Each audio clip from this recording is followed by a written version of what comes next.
Holidays-nale, adu namma GT Holidays da. GT Holidays, South India's #1 travel brand. You know you are special when you're with GT Holidays. நான் விவாதத்தை திரு KUKA பாவலன்ட்டே இன்னைக்கு துவங்குறேன். பாவலன் sir, kidney திருட்டு, கரூர் மரணம், இருமல் மருந்து சர்ச்சை, இது போன்ற அனல் பறக்கும் விவாதங்களில் பல்வேறு குற்றச்சாட்டுகளுக்கு அரசு சொல்லக்கூடிய விளக்கம் உங்களுக்கு எப்படி இருக்கு? இந்த கிட்னி திருட்டு அப்படின்றது எல்லா ஆட்சி காலத்திலுமே நடந்துட்டு தான் இருக்கு.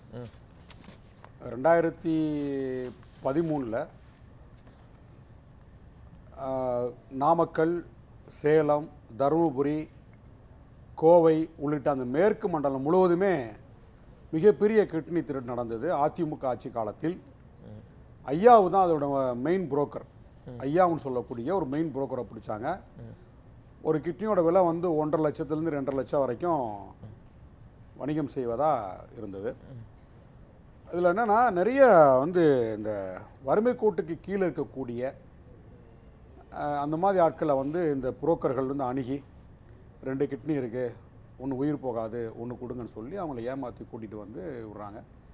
இது கண்டிக்கத்தக்கது, இது ரொம்ப வருந்தத்தக்கது, கண்டிக்கத்தக்கது. இது போன்று வந்து அப்பாவிகளை, விழிப்புணர்வு இல்லாத மக்களை, பாமர மக்களை, வறுமை கோட்டுக்கு கீழே கூட இருக்கக்கூடிய மக்களை ஏமாற்றி கிட்னி வந்து பறிப்பு என்பது இப்போ எவ்வளவு? அப்போ ஒரு 1.5 லட்சம், இப்போ எத்தனை லட்சம்னு? இப்போ என்ன லட்சம்னு தெரியல. இன்றைக்கி காலம் மாறி இருக்குது, இன்றைக்கி நிறையா போகலாம். இதில் லாபம் அடைகிறது வந்து நிறையா வந்து இந்த புரோக்கர் தான் லாபம். பல மடங்கு ஏன்னா யாரும் வந்து இல்லை, பல மடங்கு உயர்ந்திருக்குன்னு நினைக்கிறீங்களா? இல்லை, அது ஒரு கொஸ்டின் இல்லை. இது நம்ம ஒரு இதாக பேசுவோம். எப்படின்னா, நீங்கள் வந்து இந்த படித்தவங்க, உலக அறிவு தெரிஞ்சவங்கலாம் வந்து இந்த மாதிரி போய் பணத்துக்காக வியாபாரம் பண்ண மாட்டாங்க. உறவுக்காரங்களுக்கு வேணால் ஒரு அந்த சட்டத்தின்படி அந்த transplantation act 1994 human organ transplantation act படி வந்து ஒரு அக்ரிமெண்ட் அடிப்படையில் வேணால் கொடுத்துக்கலாம். ஆனால் வணிகத்தின் அடிப்படையில் இதில் பார்த்தீங்கன்னா பாமர மக்கள் தான் ஏமாற்றப்படுறாங்க. இதில் லாபம் அடைகிறது வந்து அந்த புரோக்கர் தான். இது 2013 கண்டுபிடிக்கப்பட்டு அதிமுக ஆட்சி காலத்தில் அது பெரிய சர்ச்சையாக இருந்தது. இது இன்றைக்கு வரைக்கும் தொடர்றது வந்து நமக்கு வேதனை அளிக்கிறது, வருத்தம் அளிக்கிறது. தமிழக அரசு அதுக்கு போதுமான நடவடிக்கை எடுத்திருக்காங்க. அந்த புரோக்கர்லாம் கைது பண்ணியிருக்காங்க. 2013 காலகட்டங்களில் அதிமுக ஆட்சி என்ன நிலைப்பாடு, பொருளாதார நலிவு நிலை அப்படின்னு சொல்றீங்க. அவங்களுடைய அறியாமையை பயன்படுத்தி இந்த போன்ற திருட்டுக்கள்லாம் நடைபெறுது அப்படின்னு நீங்க பொதுவாகவே எந்த இடத்துலையுமே வந்து அறியாமையை பயன்படுத்தி தான் ஏமாற்றப்படுகிறாங்க. கடுமையான தண்டனையா பாக்குறீங்களா? திமுக அரசு கொடுத்துரு கடுமையான தண்டனை அப்படின்னு பாக்குறீங்களா? இல்லை, அரசு வந்து ரொம்ப துரிதமாக நடவடிக்கை எடுக்கணும். இதில் வந்து யார் சம்மந்தப்பட்டிருந்தாலும் அவங்க மேலே நமக்கு நடவடிக்கை எடுக்கணும். ஆனால் அரசு வந்து விளக்கம் கொடுத்துருக்கு. நாங்கள் வந்து அதுக்கான ஏற்கனவே வந்து இந்த புரோக்கர்லாம் கைது பண்ணியிருக்காங்க. உரிய நடவடிக்கை தொடரும் அப்படின்னு தான் அரசு ஒரு விளக்கம். இப்போ கடுமையான நடவடிக்கை எடுத்திருந்தாங்க அப்படின்னா அதை நேரலை ஒளிபரப்ப நீங்கள் தடுக்கிறீங்களே, அது சம்மந்தமாக விவாதத்தை நேரலையாகவே நீங்கள் வச்சுருந்துருக்கலாம். சட்டமன்றத்துடைய நடைமுறை வந்து நமக்கு முழுமையாக தெரியாது, புரியுதுங்களா? இது அரசனுடைய நிலைப்பாடாக தான் இருக்கும். நீங்கள் அரசை வந்து நீங்கள் தாராளமாக வந்து கேள்வி கேட்பதற்கு எல்லாருக்குமே வந்து உரிமை இருக்கிறது. இன்னும் வந்து முழுமையாக கூட அதில் தொடர்புடையவர்களை வந்து கைது செய்த பிறகு வெளிப்படையாக வந்து அறிவிக்கிறதுக்கு நாங்கள் இத்தனை பேர் அரெஸ்ட் பண்ணியிருக்கோம் அப்படின்னு சொல்கிறது கூட ஒரு வாய்ப்பாக கூட அவங்க பயன்படுத்திட்டு இப்போதைக்கு எதையும் வந்து பெருசாக சொல்லாமல் கூட இருக்கலாம். இது அரசு தரப்பில் முழுசாக வந்து இந்த கிட்னி திருட்டில் வந்து யாரெல்லாம் சம்மந்தப்பட்டிருக்காங்க, அது பின்புலம் என்ன இருக்குது, இது சார்ந்து என்ன பேசுகிறாங்கன்னே மக்களுக்கு தெரிய வர மாட்டேங்குது. கரூர் விவகாரமாக இருக்கட்டும், கிட்னி திருட்டாக இருக்கட்டும், இருமல் மருந்து விவகாரமாக இருக்கட்டும், அசம்பிளிக்குள்ளே என்ன பேசுகிறாங்கன்னு பாவலன் சாருக்கு அது பார்த்து தெரிஞ்சுக்க முடியும். அதாவது எல்லாமே நாட்டு மக்களுக்கு நல்லா தெரியுங்க. நீங்கள் நினைக்கிற மாதிரி மக்களுக்கு எதுவுமே தெரியலன்னு சொல்லக்கூடாது. நாட்டு மக்கள் நல்லாவே தெரியும். ஆனால் ஒரு வேண்டுமென்றே கேள்வி கேட்டு சட்டமன்றத்தை முடக்கணும், ஒரு நாகரிகமான ஒரு ஆரோக்கியமான விவாதம் சட்டமன்றத்தில் நடக்கக்கூடாது அப்படின்ற அடிப்படையில் விளம்பரத்துக்காக தேர்தலை மனதில் வைத்து கொண்டு விளம்பரத்துக்காகவே வந்து சட்டமன்றத்தை பயன்படுத்தக்கூடாது. சட்டமன்றம் என்பது மாண்பை மிக்க அவை. சரி, மக்களால் தேர்ந்தெடுக்கப்பட்ட உறுப்பினர்கள் நிறைந்த ஒரு அவை. அந்த அவைக்குன்னு ஒரு கண்ணியம் இருக்கு. எதுக்கு எடுத்தாலும் வந்து கேள்வி ஒரே ஒரு இடத்துல மக்களாட்சி மாண்பை எதிர்க்கட்சிகள் மீறிட்டாங்க அப்படின்னா நீங்க எதை சொல்றீங்க? சார் அது நிறைய அடிக்கிட்டே போகலாம். அசெம்பிளிக்குள்ள சொல்லுங்க சார். அசெம்பிளியில் 4 விஷயத்தை சொல்லுங்க. அசெம்பிளியில் இப்போ கொடநாடு சப்ஜெக்ட் எடுத்தா இவர் ஏன் இருந்து பதில் சொல்ல மாட்டார், ஏன் ஓடுறாரு? எடப்பாடி பழனிசாமி வந்து கொடநாடு அப்படின்னு சொன்னாலே எந்திரிச்சு வெளியில போயிடுறாரு. அப்போ ஒரு நல்ல எதிர்க்கட்சி தலைவர் உள்ளே இருந்து பதில் சொல்லணுமா இல்லையா? சார், கிட்னி குறித்து பேசினா, இருமல் மருந்து குறித்து பேசினா, கரூர் குறித்து பேசினா உடனடியாக நேரலை துண்டிக்கப்படுது. இங்க யாரு ஜனநாயகத்தை மீறுறாங்கன்னு நீங்க சொல்லுங்க சார். சார், ஜனநாயகம் எல்லா ஆட்சி காலத்திலும் மீறப்பட்டிருக்கு. இந்த ஆட்சி காலத்துல மீறுதுன்னு சொல்றீங்களா? நான் என்னுடைய கருத்து என்பது அரசு முழுமையாக நடவடிக்கை எடுக்கப்பட வேண்டும் என்பதெல்லாம் மாற்று கருத்தே இல்லை. ஆனால் தொடர்புறையில் விசாரிச்சுட்டு இருக்காங்க. வந்து சம்மந்தப்பட்ட புரோக்கரை கைது பண்ணியிருக்காங்க, மேலும் விசாரிப்பாங்க. மேற்கொண்டு நம்ம இப்போ 2013 மேற்கு மண்டலம் முழுவதும் கிட்னி திருட்டு நடந்தது. அதில் வந்து புரோக்கர் மட்டும்தான் கைது பண்ணாங்க. இருங்க, அதில் புரோக்கரை மட்டும்தான் கைது பண்ணாங்க.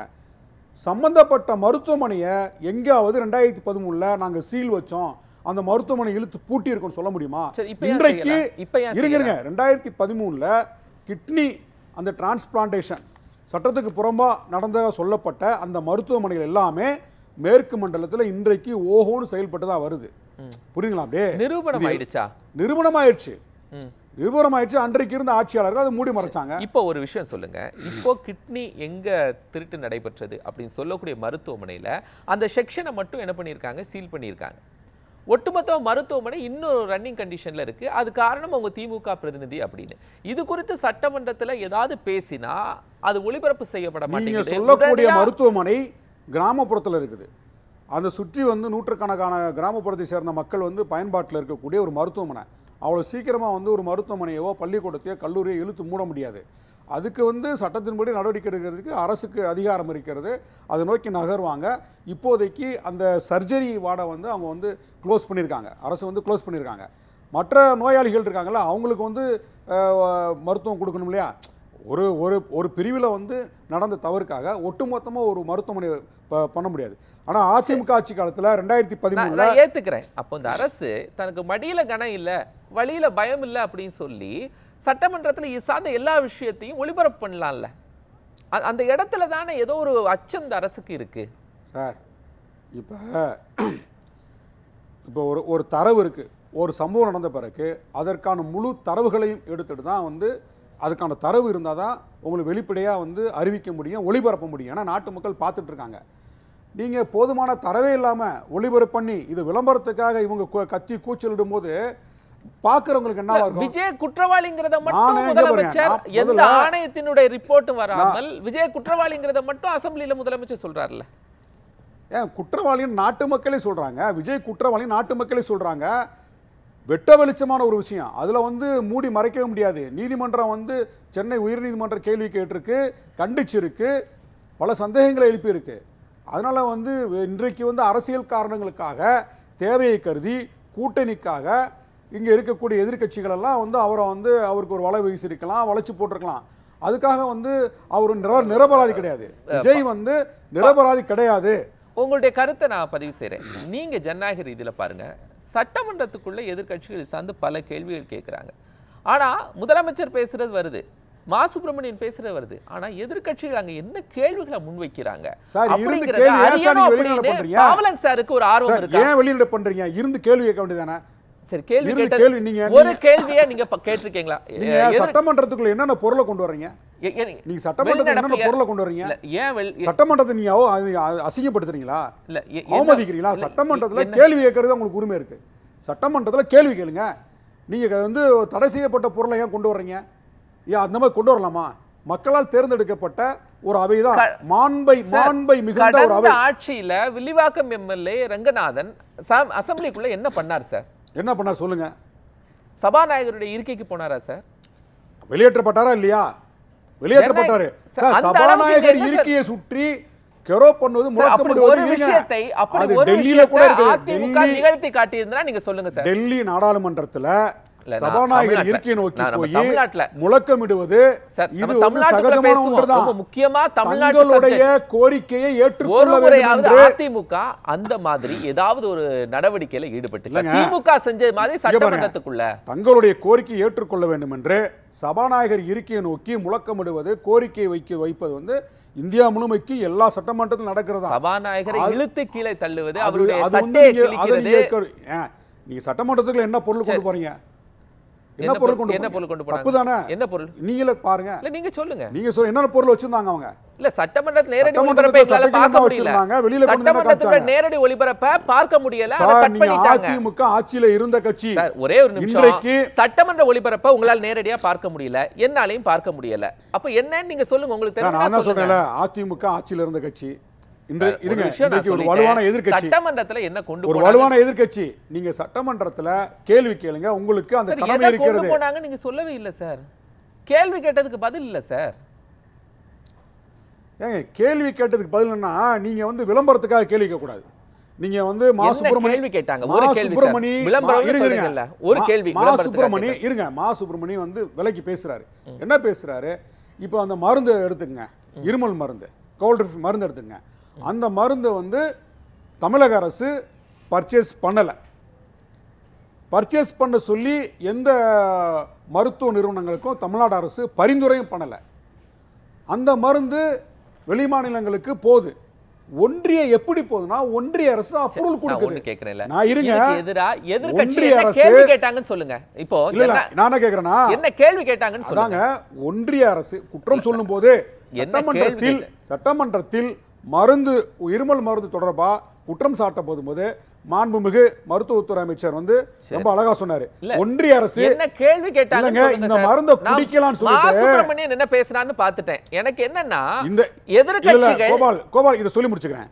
ஒன்றிய அரசு இந்த மருந்தை குடிக்கலாம்னு சொல்லிட்டு எப்படி வந்து அவங்க அப்ரூவல் கொடுக்குறாங்க, அனுமதியா கொடுத்தாங்க? அப்ப அங்க மாநில மருத்துவத்துறை 24 விழுக்காடு அந்த மருந்துல வந்து அதாவது வந்து ப்ளீஸ் சார், அதாவது எக்ஸ்ட்ரா கெமிக்கல் வந்து தமிழ்நாடு சுகாதாரத்துறைக்கு பீரியாடிக்கலா செக்அப் பண்ணணும்னு தேவையில்லை. இந்த கேள்வியை தானே எதிர்க்கட்சிகள் கேட்கறாங்க. அப்படி எதிர்க்கட்சி என்ன கேள்வி கேட்டாங்க நீங்க ஒன்னு சொல்லுங்க. எதிர்க்கட்சி கேள்வி கேட்கும் போதாங்க மாண்புமிகு அமைச்சர் வந்து பதில் கொடுக்கறாரு. என்ன கேள்வி?